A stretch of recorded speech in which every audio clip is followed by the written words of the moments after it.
Comme promis, je commence ma série sur les années personnelles pour l'année 2026.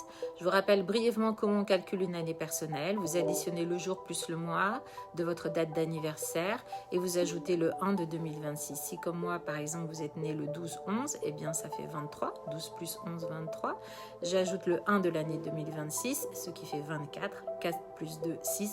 Je suis donc en année personnelle 6 pour 2026.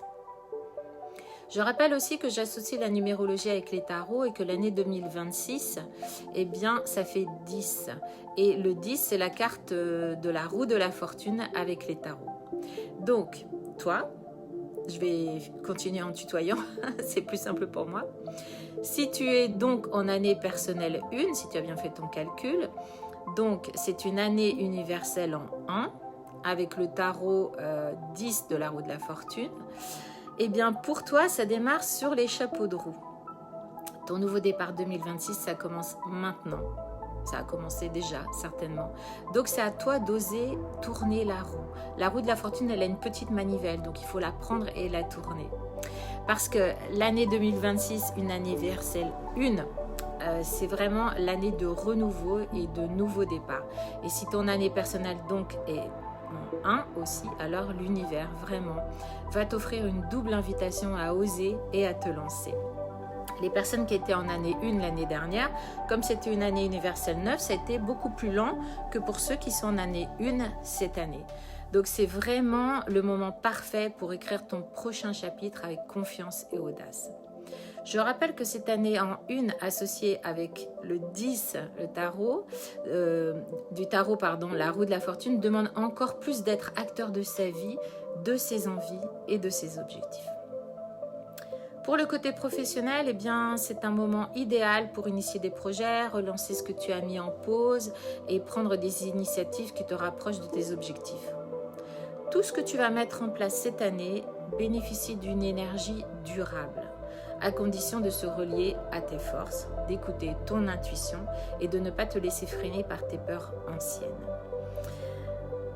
Sur le plan personnel et émotionnel, eh bien, les relations vont suivre le même rythme. Que tu sois en couple ou célibataire, 2026 favorise vraiment les rencontres alignées et les engagements qui font du sens. C'est aussi l'année pour clarifier ce qui te correspond encore plus et accueillir ce qui te fait vibrer. Si ton chiffre 1 de l'année universelle, si ton chiffre 1 de l'année personnelle vient du 10, c'est-à-dire encore une fois la roue de la fortune, eh bien c'est une année qui va démarrer un peu plus lentement que pour les autres. Mais par contre, la seconde moitié de l'année promet de belles accélérations. Si par contre ton 1 vient du 19, qui représente le soleil avec les tarots, là le soleil va vraiment t'éclairer. Tu peux rayonner, être reconnu, réussir tes projets à condition de rester humble et ouvert et de calmer un peu ton côté autoritaire. Si ton 1 par contre vient du 28, l'énergie du 2 et du 8 te pousse vers des partenariats. En amour comme dans le travail, des partenariats plutôt fructueux, à condition de garder l'équilibre évidemment et le respect de soi et des autres.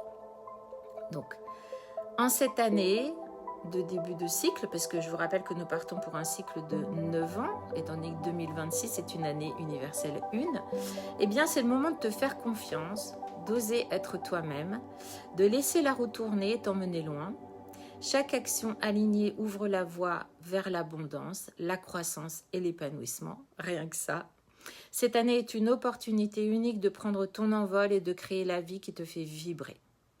Donc voilà, j'espère que cette petite exposition de l'année universelle 1 avec ton année personnelle 1 t'aura bien boosté. Et je reviens demain pour l'année personnelle 2. À demain.